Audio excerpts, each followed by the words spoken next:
Slimehouse TV, myself, Theo Kane, just here with Bentlegs on wheels, and we're on the road again because we're heading over to Telford today. So if you checked out the last episode, you'll know that these two episodes are like a two-parter. In part one, we checked out all his collection from I Made This, had a look at all the restoration projects that he does and stop motion and all that kind of stuff, and came away super inspired. So now we're heading over to visit Toys Are Russ, aka Russell, who is another YouTuber that specifically specialises in Transformers. He's got an incredible Gen-1 collection, lots of foreign variants, lots of Japanese stuff, which I'm really looking forward to seeing, and hopefully you are too. So yeah man, let's do this.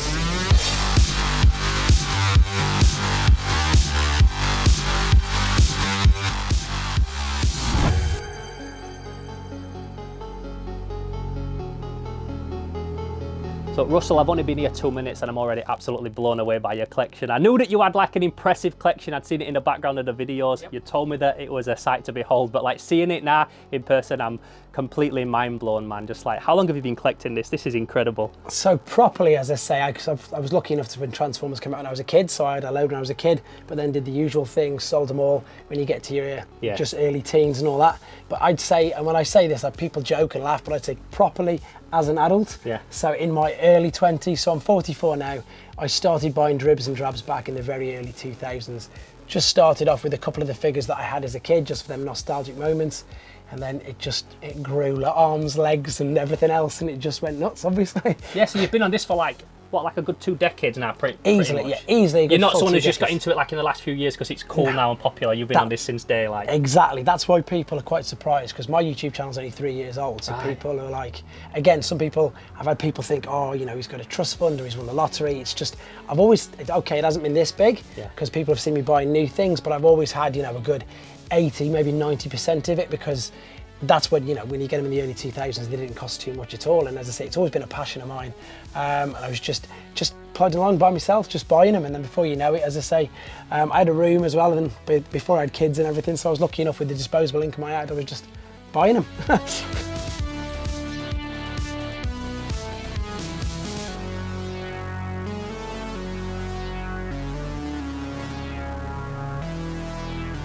So let's talk about these cabinets first of all, if that's cool. I'm seeing lots of exclusives in here. They all seem to be categorized in a certain way. Like, how far does your collecting go back? Are we talking just the original 84 line, or do you go back as far as like Diaclone and that kind of thing? That's a great question, to be honest. So my passion, you can probably, even though you're looking at these right now and these are all new on the top. Yeah, they're modern. My main passion is G1, which is Generation 1, which obviously came out in 84. And that's all around this side here, which we'll probably have a look at in a minute. These cabinets, ironically enough, apart from this one, aren't 1984. So these are what is known as E-Hobby. I don't know if you've heard of them, which is a Japanese company, basically licensed by Takara to use their molds to make very limited edition pieces. So these are newer releases of the older molds? They're quite new, but I mean, some of them are early 2000s already. Like, that's called Shining Magnus. And I'm not going to call you what everyone else calls him, because I don't use bad words on my channel, but you can guess what they call him because he's bright yellow. By the colour of it, yeah, that's it. And then you've got, so all of these here, basically E-Hobby made the figures that, like there's Hauler. He was pretty much in the early episodes, but you never got to see him. Same as Clampdown, which is basically a Diaclone figure. And these were, as I say, they were Japanese exclusives. They did the shattered glass first, etc. But these are like nearly 20 years old, some of them now, because they came out in the early 2000s.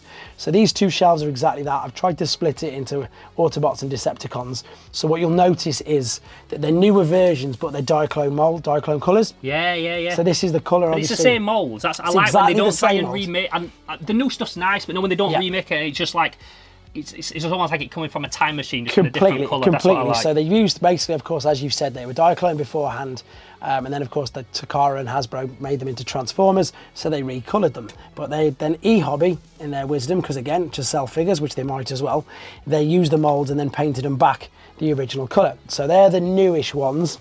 And so the ones at the bottom. Gen-1 characters. Is this like a Nemesis Prime or something? Do you know what? It's weird, because you think it is, but it's not. It's Nuclear Quest Convoy. And again, that's it. Convoy, Diaclone, Diaclone. That's it. So it all sort of comes from there. And then you've got Shattered Glass, and then this one's quite interesting because this is a reverse homage. It's Ratchet. Ratchet and Ironhide. So this is a 2009, I think. So that's probably one of the latest figures I've got there. And what I mean by reverse homage is that obviously in the movie, when they released the movie in 2007, Ratchet was green. So they did a reverse homage and released the G1 mould in a green colour.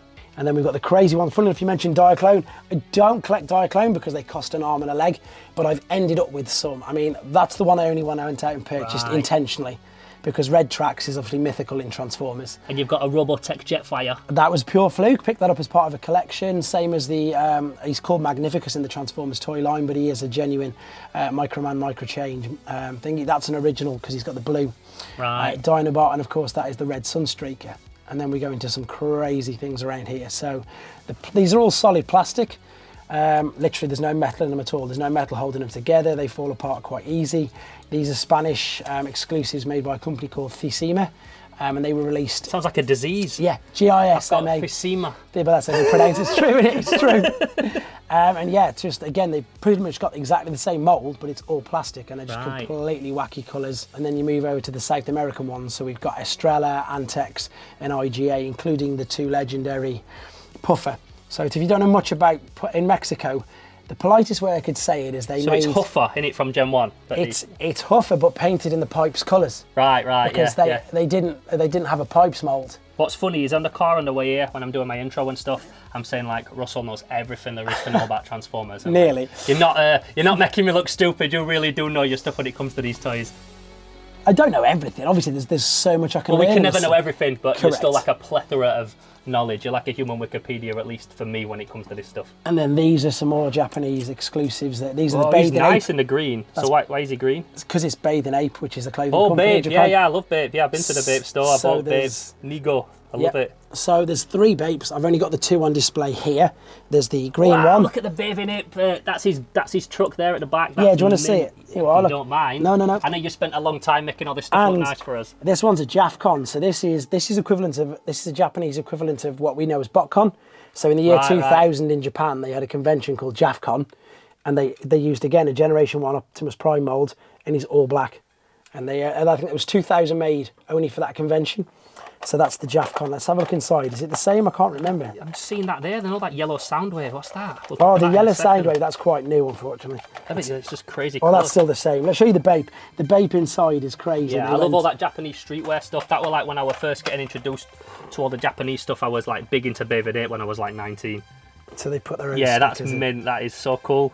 So yeah, you know it is, funny enough, as I say. Yeah, there's a grey one as well, which I haven't got in here at the moment. Just got no space for him. But yeah, Bathing Ape. So you know, of course it is. You know your Japanese stuff.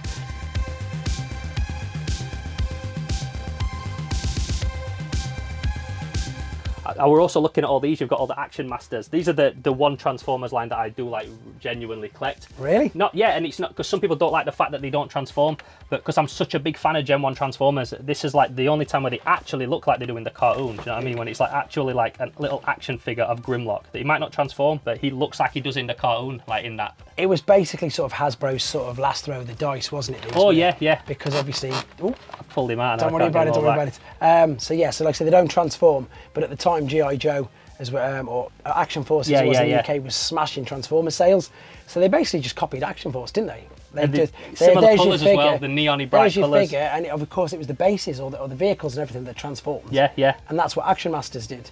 This is really cool. I saw this when I walked in. This like Keshi, the Keshi set. Yeah, I've seen these loose before, but not like that, like in a whole pack. I love that Japanese packaging, especially like minifigures and things. And when you've got them like that, like. Well, if you remember, they were called decoys, and on some of the figures that where have I got one? I've got one on that one. That's it. Yeah. So that on some of the figures, they actually packaged them.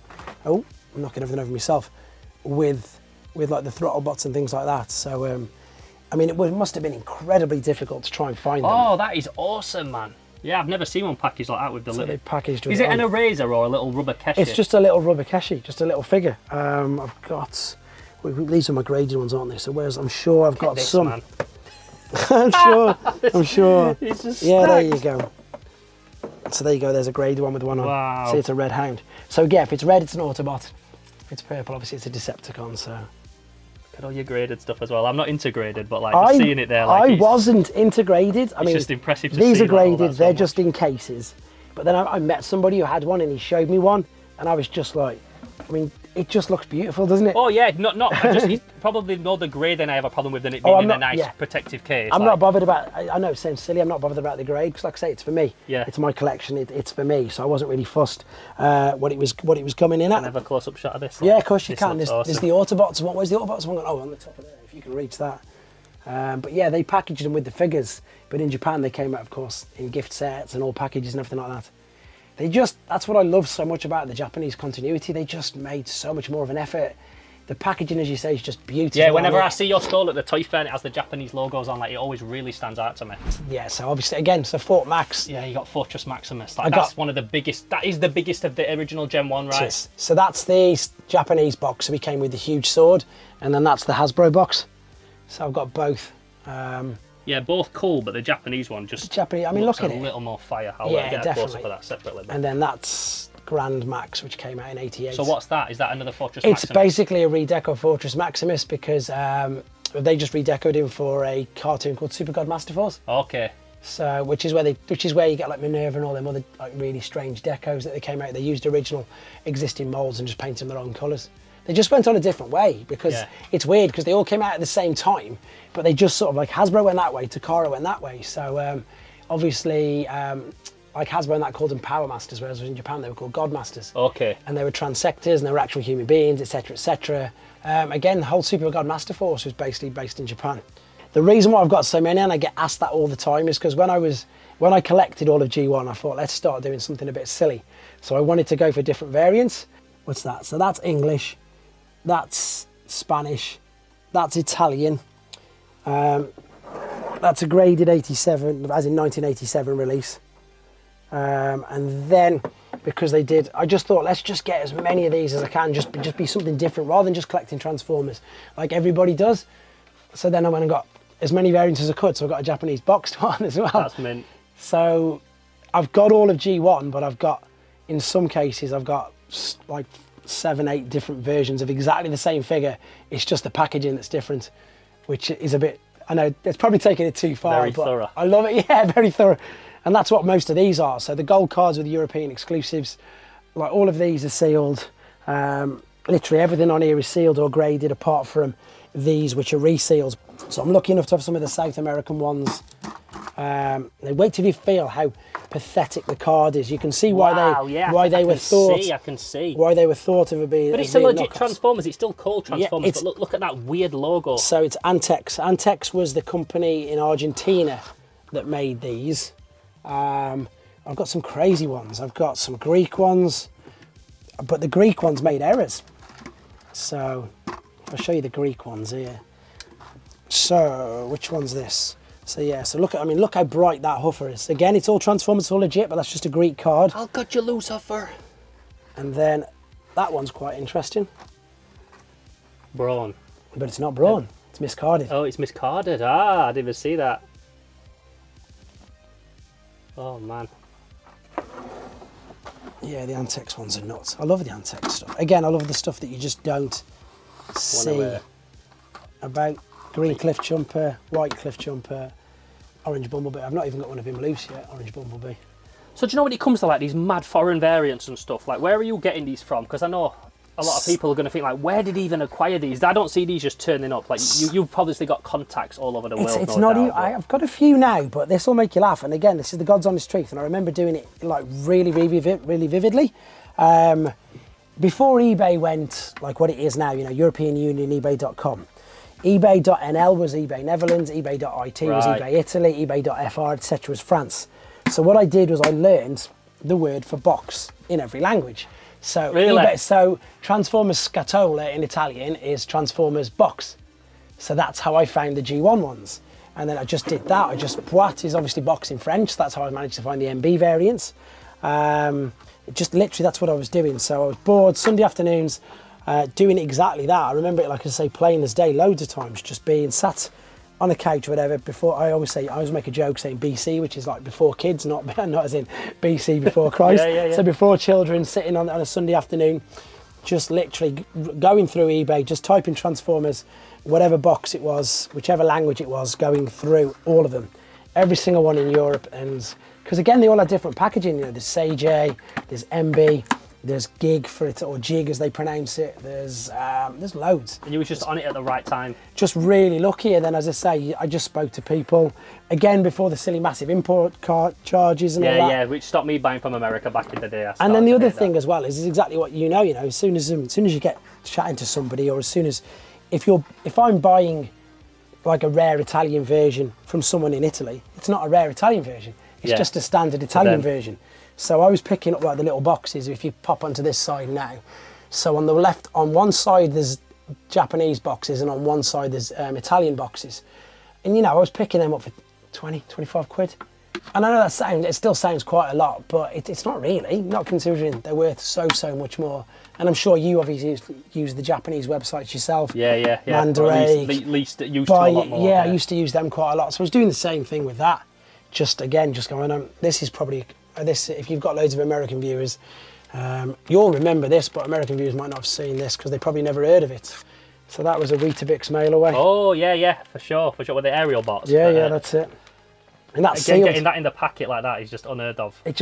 Things like this blow my mind because I don't understand why somebody would go to the effort to send off for it. Yeah. And then put it in a bag and not open it. I don't Might get have it. a right sad story, like the kid died. Hopefully so not. I was going to say, hopefully not.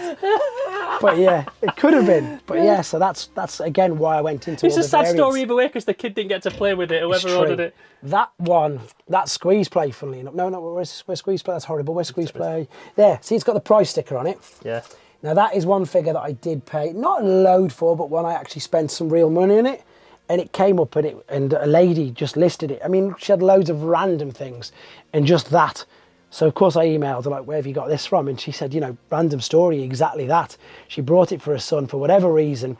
She just completely forgot about it, found it and picked it up. And because it's still got like the $4.99 Asda prices on it and stuff, and it's immaculate. So yeah, so obviously they were some of the newer figures. These are of course all vintage, they're all Generation 1, so there's no reissues here at all.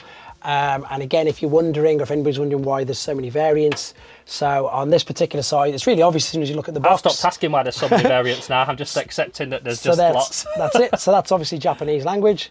And that's how they were packaged, because again, I loved... So nice, man. Exactly, way better than the card, you just ripped it off the card and it was done, wasn't it? So on this particular, I think I've mixed them around just for a bit of fun. So on that side's Japanese, that side's Italian. Again, exactly the same, just they changed the language. And Jig, which was the Italian company that was licensed by Takara to make the figures. So I've got combined mode, loose. So then the same on this side. So again, Jig, Italian. Nice Superior on there. That's it. So these are Autobots. Obviously, people can probably guess that. This is Computron. These what blow my mind as well. See, it's still got the bubble in it. So that obviously means it never made itself onto a shelf. Unpunched. Unpunched, yeah. And I'm noticing these cabinets, each one you've got a combiner in it, isn't it? So you've got like Correct. you've got Menosauria. Yeah. So I've got the original four. So Superior. Bruticus. I should have put Menosaur opposite him. Yeah. So this is Decepticons, Bruticus and Menosaur, and then the ones that you said you probably don't know. That's Computron and that's Abominus. And then I've put the leaders in the bottom just because I had no space. So these are all like the classic ones. Yep. Like you've got the Constructor bots. I was going to say everybody on there with Constructicons. Devastator. Correct. Yeah, you got Devastator. So again, Italian, but Devastator's a weird one with me because we never had him in the UK. He wasn't released when he Was first. he not? No, I never he wasn't. knew that. He didn't come out till a lot later, and I always wanted him. So I've got I've got too many of these. I've got Italian little boxes, Japanese. Yeah, of course you can open it. It's just glaring, that's all. I've got Italian little boxes. I've got Japanese big boxes, and then you can't see it, but we'll show you around there in a second. Gift sets, I've got Takara gift set, Italian gig gift set, and a Mexican gift set. So I've got another 3 full complete sets, but all different of the G1 Constructicons.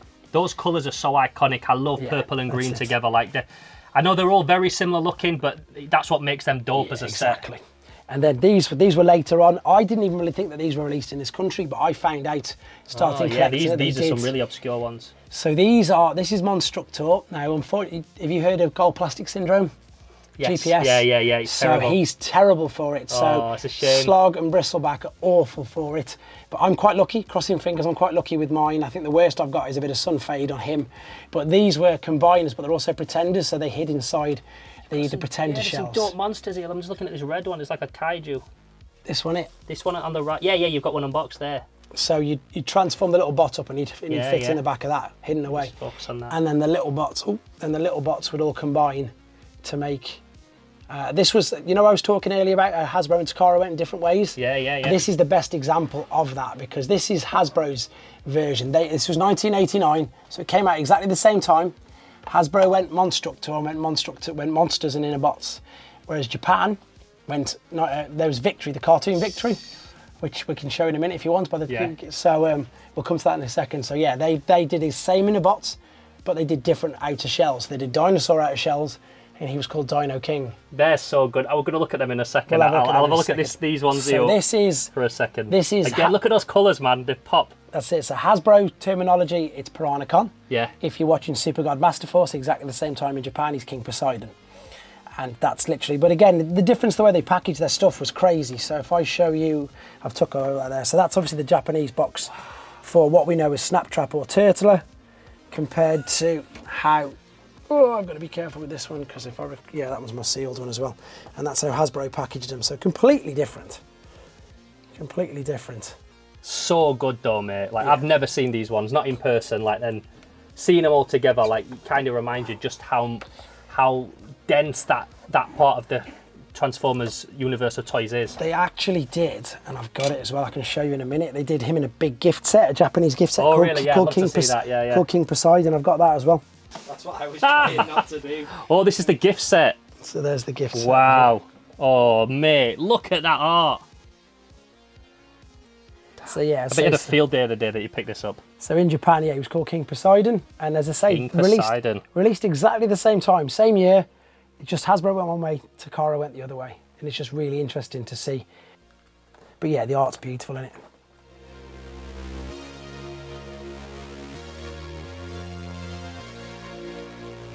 What's special about this cabinet? So this again, they're all combiners, but they're all Japanese exclusives. And I've mentioned a couple of times already now how Hasbro went one way and Takara went the other. We've just literally looked at Monstructor. So again, you've got the same, I suppose, basic combined form of a robot, and that was called Monstructor. Whereas in Japan, they had the cartoon, which of course everybody knows Victory Saber now because of HasLab, etc.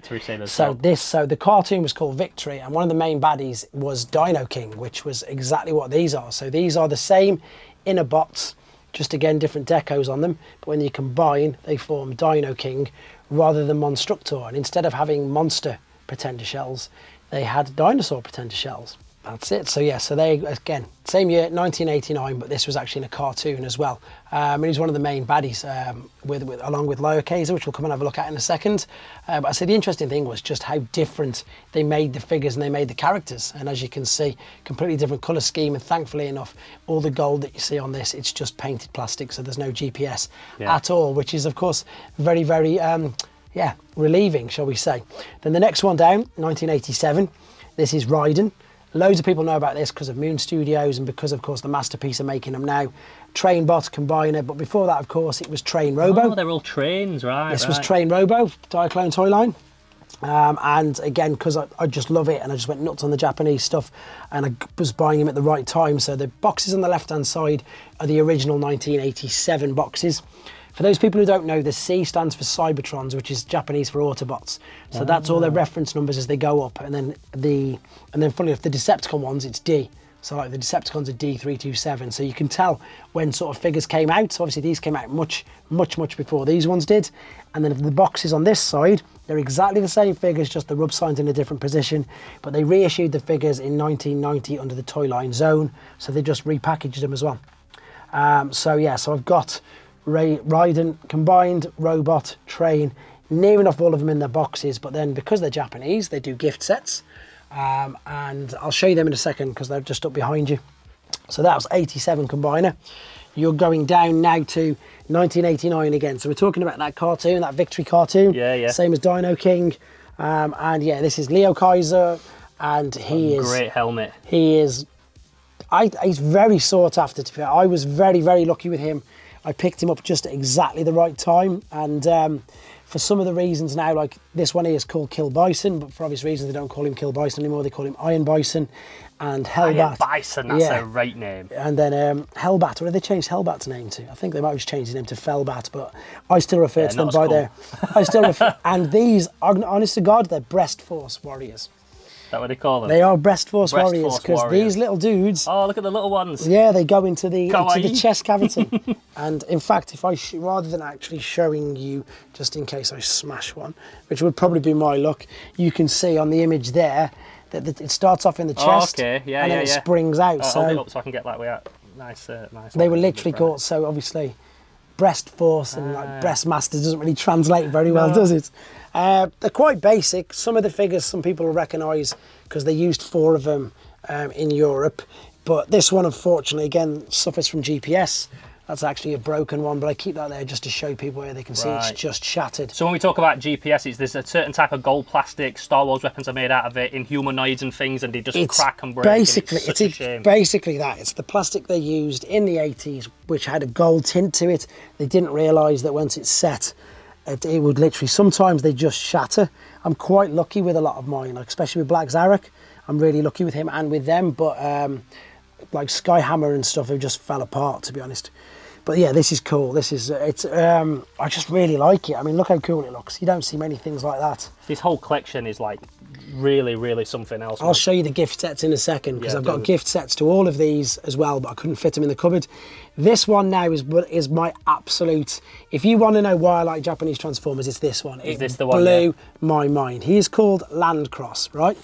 So he's made up of 6 different bots called the Multiforce. So you've got a space shuttle, a hovercraft, a car, whatever. So this is how ridiculously good they are. I get so excited talking about this because the concept of it blows my mind to this day. So you've got the robot on the alternate mode, okay? But then you can combine any of the 2 of these little robots, into other bots. So there's 36 different combinations, 36 combinations of this particular figure. Think of the engineering behind that, like before we even think about making it look like a cool So toy. look, so there you go. So that's Taka, yeah, that's Dash Taka. No, it's not Taka, yeah, Dash Taka, and there's Dash, right? Yeah. So so that's the small robots, that's them with the small heads. So there's the 2 of them combined, so that is Dash Taka. So there's a giant head on that now, instead of the small one. So he's the legs. So you've got like a few different variants. He's the trousers. And then here's the other way around, Taka Dash. So you've got the green on the top. But you can do that with all of them. So every single one has multiple variations. So the head, if you have a look under here, so that the small head's there, and then the big head's underneath. So depending on which variant you want. So they're either legs or their arms. Probably safe to say that out of all of the Transformers toys, these are the ones that transform the most. These make a triple changer look like a minor because they can do 36, you say, different variations. Yeah, something like that. So you've got crazy. You've got alternate modes. It's like Lego territory, dude. You've got powered up alternate modes, and the reason why I've got so many boxes is because I've got the Takara boxes and the Chinese packed boxes, and I've got some gift set boxes as well. But yeah, I mean, you'll relate to this because you collect Japanese things. What I say to people is, it's just fun. They literally really go out for fun. They're all play sets. They're all things that you can do. I mean, exactly that. You know, you could get any one of these and you can combine them any way you want. But the funny thing is, whoever takes the top position takes the first name. So you've got Dash Taka, Wing Waver. Waver Wing. Yeah, Waver Wing, and then the other one's Mac Tackle, and of course, if you wanted to, you could have Tackle Waver. Yeah. you literally, I'd 100% have Tackle Waver on my shelf. You could have Tackle Waver if you wanted, if you wanted to build him up. Say for Bents as well, you would probably also have him a Tackle Waver. But yeah, so they're individually, and as I say in a second, I'll show you the box sets in a minute. Yeah, so obviously this is one of the gift sets, but of course, because I've got so many different displays, I've took them all out of the packaging. But yeah, so there it is, C319 rather. And then if you have a look at the back, you've got the figures going across the top and the figures going across the bottom. And it just shows every you single variation that you can do. All the different combinations that you can do. Which, to be fair, you could even combine them with each other if you wanted to, but obviously this is just showing you the 6. So there's so many different variants, and there is your 1989 Victory artwork. So there's your Leo Kaiser, Rhodes Caesar. There's obviously Star Saber, there's Desirus, there's your Dino King, and there's Landcross, actually, funnily enough. Which is a poster that wouldn't look anything other than incredible on any wall. I've got a few there. In a minute, I'll show you the back of the Victory boxes, and they are, because that's quite small. Normally, they're much, much bigger than that on the back of the Victory boxes. There we go. So again, it is empty, but of course, that's because they're all on the shelf. Yeah. So there's your 6 bots. There's the fully combined form. There's all the breast force action. The breast force. That we were talking about. And then again, on the back, you've got just the beautiful artwork. Yeah. It's just lovely. It really is. This is the one that I think, this combiner is the one that everybody's like pecking Hasbro's heads now. Come on, we need a load. We need a new one of these. So then here's, as I say, the gift set to all these. So not only did they come out in individual boxes twice, they also did the gift set. But again, you'll see they've got their own actual reference numbers. So all of the trains like Shuki is C125, but then the whole combined mode is 131. So they've got all their individual Getsuis 126, etc. They've all got their own reference numbers, but they've got an actual reference number for Raiden as well, because he's got his own tech spec. So there's 7 tech specs on the back because there's 6 bots. And funnily enough, there's the 1987 Headmaster's artwork. So you've got the main ones, Fort Max. Yes. But they've also, and I can probably grab this with you, still keep going, they did a junior version as well, which is where they just shrunk the figures. Oh, so they're just exactly the same, but just a bit smaller. Just made them a bit smaller. Yeah, the exactly Japanese same love boxes. doing that stuff. Junior Multiple stuff. versions of different sizes. Yeah, junior toy line, so exactly the same, all the same 6 bots, same artwork, but just much more simplified figures and just that little bit smaller. So eventually when Takara finished the Masterpiece line, I'll be able to do a video with the junior, the standard and the Masterpieces in them all.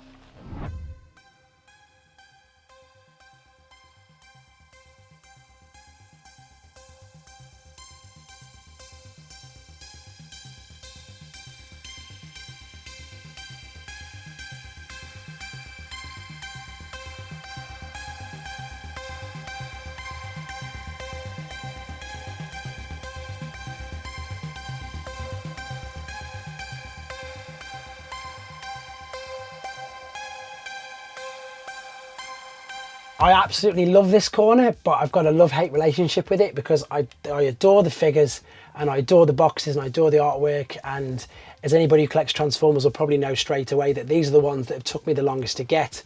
It's not about the value, some of them are worth quite a lot of money, but it's by the by. I really want to be able to display all these properly, and I'm really looking, I've got a load of the boxes still. So I love to look at them, and I just wish in all honesty I could put the boxes out everywhere, and of course I was lucky enough to get a load of these before they are what they are now. But because of what the prices are now, it means that I can't do what I've done as you've seen on the rest of the collection. Yeah, so I love the multiple display, and again, going to the Japanese things, everything's a play set, everything combines. So you've got these 3 figures here, they combine to make Road Caesar, which is there. So as I say, all things like that, they just all combine. Of course, I've got a Star Saber there, and then I've got a Victory Leo there, and then I've got the 2 combined, which make Victory Saber. But they do things, they don't just sell them the same. So for example, they sell them in gift set boxes, so you can't see it because it's behind there. There's a Road Caesar gift set, and then there's actually these in individual boxes as well. And again, as I say, I'd love to be able to display them all in multiple modes, but you just can't. There's loads more boxes here for figures that you can't see, but that's because they're on shelves over there in a second. Like Big Powered, I've got the Big Powered box set, as well as the individual boxes as well. Now, again, because of space, I haven't been able to display Big Powered as he is, but in a second you'll see on the shelves, you'll see Diatlas Roadfire and Sonic Bomber on their shelves. What's that? Which one? I keep looking at this in the corner, this big thing, it's like a big scorpion. This thingy. Yeah, that's Black Zarek. So that's super impressive. I mean, they're all impressive, but that one that one caught my eye. Do you know what I mean? It's beautiful. It's so it's Sorry basically. to ask about it, No, it's cool. It was calling me in that corner. This is the Takara Cove. This is the Japanese variant of Scorponok. Oh no way! Look at that bad boy. So I'm really lucky with mine because he's riddled with gold plastic. For sure. We're talking about gold plastic that deteriorates. I know there's loads of dust, apologies, but I'm so lucky that when I moved into the room, I had him on this shelf and he fell off on there and nothing on him broke. And like people have, they make a joke, if you breathe on him, he'll break. But he didn't. You like your artwork? Here we go. Oh, yes. There you go. Yeah, boy. So his name's Black Zarek. He's a redeco with a slight retool. He's got a different head. I love how they show, as I say, different modes and things, which the versions which we didn't have, they never showed with Scorponok. And the reason why he's so hard to get is because he just crumbles. He literally does just crumble. Apart from me, I'm really lucky. Bit sun faded, but there's an individual box for one of the Road Caesar bots, and then you can't see it because it's behind King Poseidon, but they did a gift set as well. And then the ones that you might recognise, because they released, again, I've got gift sets and individual boxes. Yeah, that's beautiful. The gift sets are where it's at, man. The gift sets, so they've sold these individually as well. Oh, sorry, I'm knocking everything over. So they did sell them individually, but look at the gift set. Just get a nice shot. I'll show you something else actually, because you appreciate boxes. I do, man. It's a weird thing to appreciate, but there we are. No, but you've got. Do you know what? If you'd have said to someone, I like boxers. No, do you know what? You've just epitomised, and I'm going to show you now the difference. You're going to grab one of the boxes down for me, but why they made more of an effort. So, do you remember Double Dealer? This was their version. So you'll probably recognise them if I show you on the side. This was their version, but look at the box. So, okay, so these are the Pretenders, as we know them. Right, okay. But again, in Japan, they just made so much more effort. So there's your Pretender. I'll show you a Hasbro box in a minute. Oh, no, he's the chunky Look dude. at that. It's just beautiful. Yeah, that's so dope. Metal Hawk's boxes up there, but I'll show you Metal Hawk in a minute. They just made the extra effort.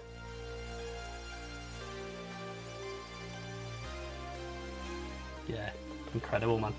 That's the first release Star Saber in that box, and it's a landscape picture. And these parts here are actual stickers, which is what that one is over there. And then when they issued the second box, which was all in the same year, they actually painted the gold on, and he came out in this box. And this is the more common box. This is the box. Yeah, I've seen this at Toy Fair a couple of times. You'll see this box more often than the first. So this was like the second release of the figure. But this has got, as I say, the tamper-graphed or the actual painted on gold parts there, whereas the original Star Saber had stickers. Oh, stickers, right, okay. And there it is.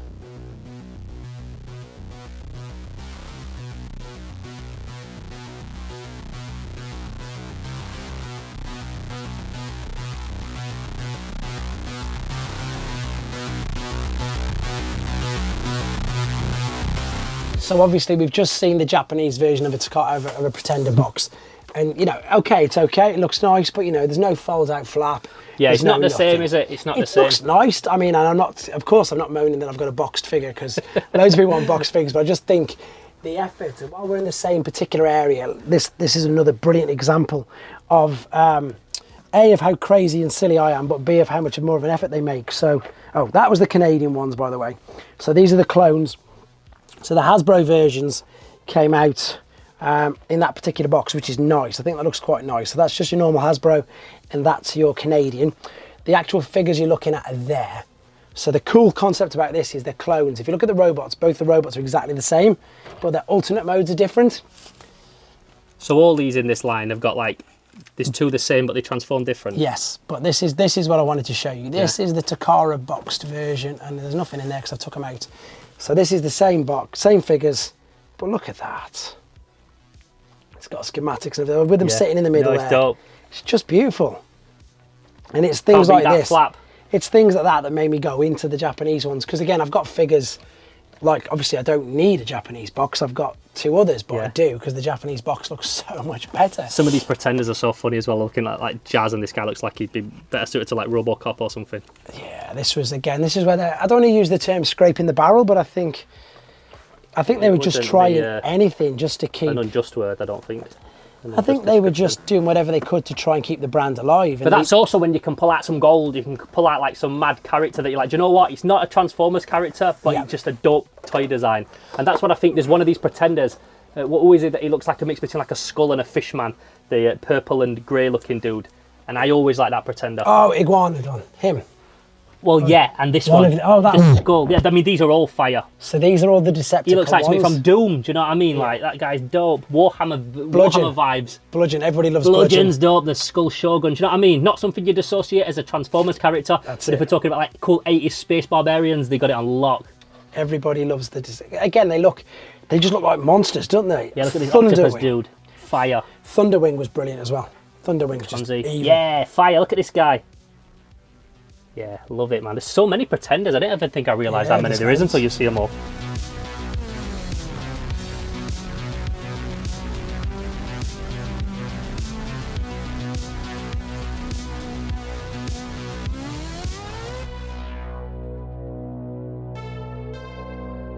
So this is the rest of the Japanese figures. This guy, man. That's him. This is pretty much, I think it is. I think I've managed to nail everything from Master Force. So from 1988, Japanese, apart from the ones you may have seen over there. Yeah. Like I've got Shooter, I get mixed up. Cab and the Getaway molds, the normal ones, but these are the different ones. So people who collect Transformers know exactly what I mean by that. That is a Pretender. That's the Japanese exclusive Metal Hawk, and he literally has a die cast in a bot. Oh, does he? Yeah. That's beautiful. When we walked past, I saw that and I thought it looked so funny. The only thing with this is a couple of them, again, just because of how crazy rare they are. That's my Minerva, and of course I do need to upgrade her, but she's gone insane in price, so she's going to have to wait for a little bit. Super rare, that one. But yeah, but that's Black Zarek. He's just beautiful, isn't he? He is. It's just, and again, I'm really lucky. His name as well, Black Zarek. All of that is original parts. Some people, because they're that brittle, some people take Scorponok parts and paint them gold and put them on their Black Zareks, but I've been really lucky with mine. But the head's different, right? It's not got a Scorponok normal head on it. No, it's, that's Scorponok, head. literally there if you want to do a quick comparison. That's a quick comparison. That head is not like that head. It's nothing like that at all. So the thing with Master Force is, again, a lot of the figures will look familiar, but they'll look familiar for a funny reason. And it's, again, due to all the decos and how they change the colours of them. So that was, I say, he's called Go Shooter or Shooter, but he was normally Siren, which is just all grey for Hasbro. And then, of course, you've got Buster and Hydra, which were Dreadwind and Darkwing. So this was the time when they started to just, again, go in their own direction, decorate things in their own colours. And what I really liked about it was they did things just like you could buy these little engines in their own little boxes. I think you just filmed a few a second ago. These were actually called Godmasters, and you literally brought that by itself. So without a figure, just that by itself, because it was a different colour to the standard one. But it integrates with all the big figures. It's not like a minifigure. It's smaller, but it's still canon with everything else. You could put it all in, yeah. So I pretty much managed to get all 88 figures there. And then this is the rest of the Japanese. So I mentioned up there when you were I was talking about big powered, and you probably saw these guys in boxes. Right. But this is them out of the box as well in the kids. So that's Diatlas. So we're talking 1990 now. So Transformers Zone. When I refer to things like that, and again, you viewers will know. So obviously you know more than me to the Iron Series 1, etc. is 1984, yeah? So in Japan, they continued. As I say, they continued right up to 1992. In Hasbro in America, they stopped in 87, which was Headmasters. Japan did their own version of Headmasters, and they released Artfire, Twin Cast, Sound Blaster, and where's the other one? There he is, Stepper. And again, they're all vintage original. So they released them 4 figures with the Headmasters. The special, he's Rodney. His literally name's Rodney. Really? Rodney. There's Rodney Kirk. He turns into a little freewheel car. Exactly, the ace with it. And that's where they started doing their own things. But there's a mix here. There's 1987 Headmasters, the Zone. That's a repaint of Metroplex. Yeah, that's one that again will catch my eye just because I've seen him in those colours. Yeah, so he's called Metro Titan, and he's a Decepticon. Ah. That's interesting. And then these little 6 combiners, I never knew this until I came back into collecting. So a lot of these have been issued, I think, in the early 2000s under the Cybertron line. Right. But as I say, they were released originally in 1991 and 1992 in Japan as little 6 combiners. So they're all Micromasters like this, but they all combine to make the little bots as well. These are really nice looking shells as well. You've got these Action Masters over here. Like we were talking about Action Masters. And although they might not, again, be like the thing that's the most sought after piece when we're talking about like rare Transformers collectibles, the colours on these, when you look at these shells, they stand out. They almost look like they would have Ninja Turtles on them or something. This is it. This is exactly what's funny enough, and it's very current at the moment. I can just show you. I know we're not going to spend too much time on newer figures, but at the moment they've released a line called Toxitron, which is basically... Toxitron sounds like a bit of me. To commemorate the old ones. Ah, so they're just in like mad toxic colours. So these are new. These have only just come out. Yeah. And they're like G2 unreleased decos and stuff like that. So it's so current right now. It's crazy. But yeah, these the ones we were just looking at here. So you've got the European exclusives. So you've got the Predators. You've got the Action Master Elites. So we've got Double Punch. This is a blatant Black Zarek as well, isn't it? Look at it. Yeah. It's blatant. And I've got 2. It's an Action Master Elite. So do you know what? It's an Action Master that transforms. Really? Yes. Oh, okay. So there was 4 of them. There was 2 Decepticons there. See, that's him there, and that's his alternate mode. That's him. I mean, the transformation, let's be honest, is as basic as it comes. Then there was a Mega Supreme, which is definitely some form of a Mega Supreme. And the Autobot as well. Windmill. So yeah, there was 2. And they did, you've just seen Bombshell already, but they did a few of the other ones of the main characters. Look, they did Trax. Oh, they did, yeah. And they did Sideswipe as well. So. Oh, love Sideswipe. You mentioned, as I say, all the colours and stuff. All of these had light piping. Like all of these figures, you know the light piping in the eyes and everything is, don't you? Yeah, so you can... So all... A light in a piece of plastic that makes the light project through the eyes. Yeah, so they went nuts on it in the early 90s. Terminator Kenner figures had it on the T800. Yeah, they just went a bit nuts. And the colour schemes, as you say, are just so vibrant and crazy, it's nuts. So what we got here then, Russell, this is all the Gen 1 classic stuff, right? This is the stuff that I imagine even people who aren't really into Transformers, they'll recognise most of these, because these are, as you've said, they're the classic ones. They're all the original ones, so we're talking 84 and 85 really. There's a couple obviously with an exception with him over there, but all of these, and of course with your knowledge of the figures, these were all the ones that were Diaclone and stuff beforehand. So these are the ones, you know, they shaped it all. They're exactly what started it. Cliff Jumper, Bumblebee. This is Gears. Gears, well done. Huffer, we've got Brawn. Yep. We've got Ironhide. Yep. We've got Wheeljack. Yeah, all the classics, all my homies that I remember growing up with as a kid. You feel like they're friends when you grow up watching them every day. And the funny thing is as well, like, again, this always makes me laugh when people comment, oh, they're just doing redecos. I'm sick of them doing redecos. That's all they've ever done. Yeah. That's all they've ever done. So all the Datsun brothers, they're all the same. They've just changed things slightly. The Seekers, for example, they're all the same. Yeah, they are. They've always done the same, and it's just something that, I don't know, it works. And I don't have any issues with it. I even buy other versions of them, but it's cool how they can get, you know, these two would share exactly the same mold and look like that and look so different and be so different. So everybody knows these. They're the ones that everybody knows as well. There's the Dinobots. They're just amazing. I suppose one to just very quickly point out, even though we're not doing variants, that's the really red, sorry, the really rare. Oh, that's beautiful, That's the rare Canadian version of him. So as I say, yeah, these are the main ones. The mini bots, they ran between 84, 85 and 86. That's all they did. And the interesting thing, I suppose, about 86 is apart from Wheelie on the bottom, and it's really obvious when you look at them, every one from 86 is just a redeco of the ones from 84 with a slight change, like they changed the face on that, but it's just the same mould. Same as with the gears and the swerve. There you go. They just changed everything ever so slightly. So again, they just always reused all the moulds. So these ones aren't, are they? We've got like Power Glide and Warpath and all that. They're not. They're like, they seem like very much. They've not been like repackaged a bunch of times as different characters. There's two different Warpaths. There's where you got a bearded one and a normal one. Just if you're wondering what that is. And I've got some examples of pre-rub and rub, which to the geeks means pre-rub before they had. Before they had the rub signs. It's like a Battle Beast, you heat it up and you can see the logo, exactly that. And of course, Battle Beasts were in Transformers first. And then of course, got some of the main leaders up there, a couple of different variants and stuff. It's a crazy, I thought Jetfire was clean until I put him in these cupboards, and then you realise that he's yellow. And then these are just, I say, the main leaders, to be honest. So this, I've managed to keep as all Autobots, just about fit them all in. Got the cassettes and everything down there.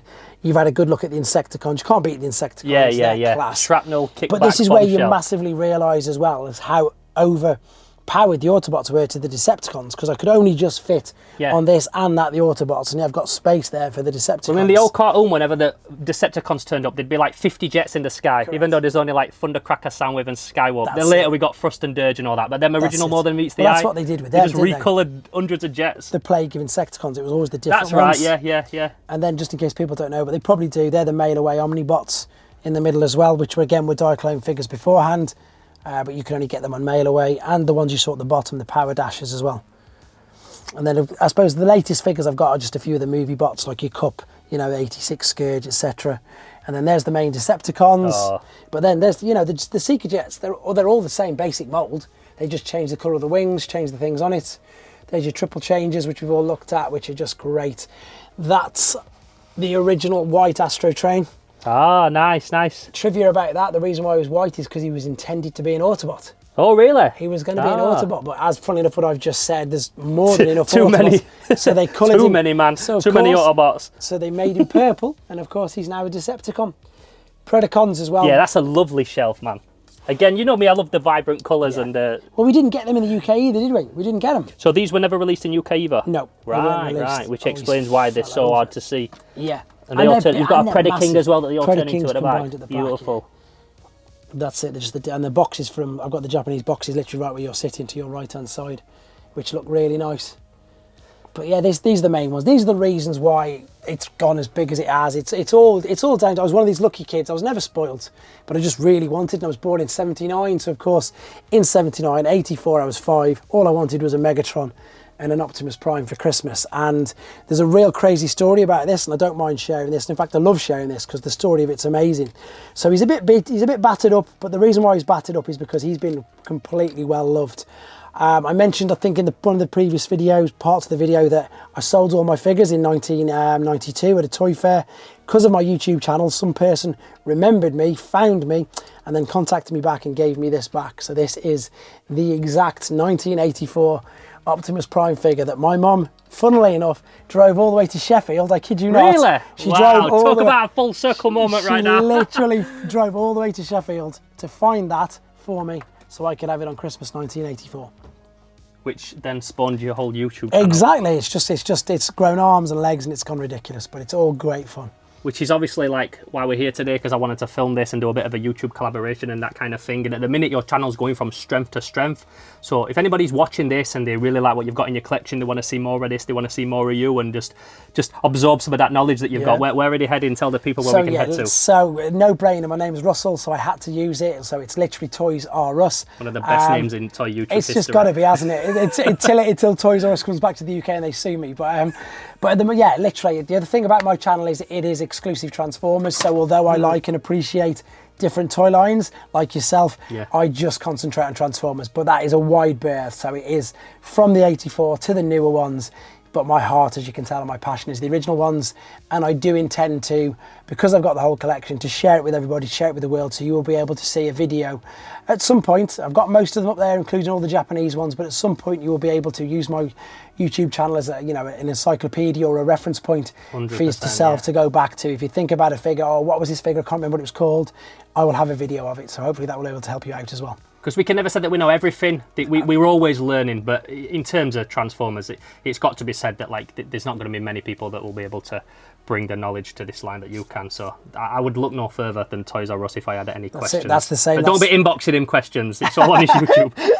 Yeah, there's YouTube and Instagram, to be fair, but YouTube's obviously where you're going to get to see the actual videos. And I put more effort, if I'm being honest, into my YouTube.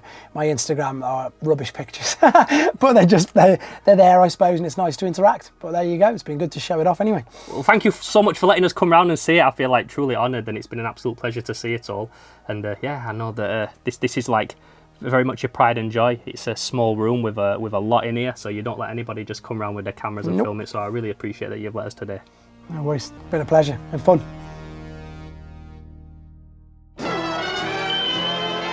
So as you can see, Russell's collection was truly epic. I knew that it were big, but it wasn't until I saw it with my own eyes that I knew just how impressive it was, and feel super lucky that we had the opportunity to go and check it out. So many cool Japanese exclusives, and it's also really cool speaking to somebody that's such a fan of this stuff.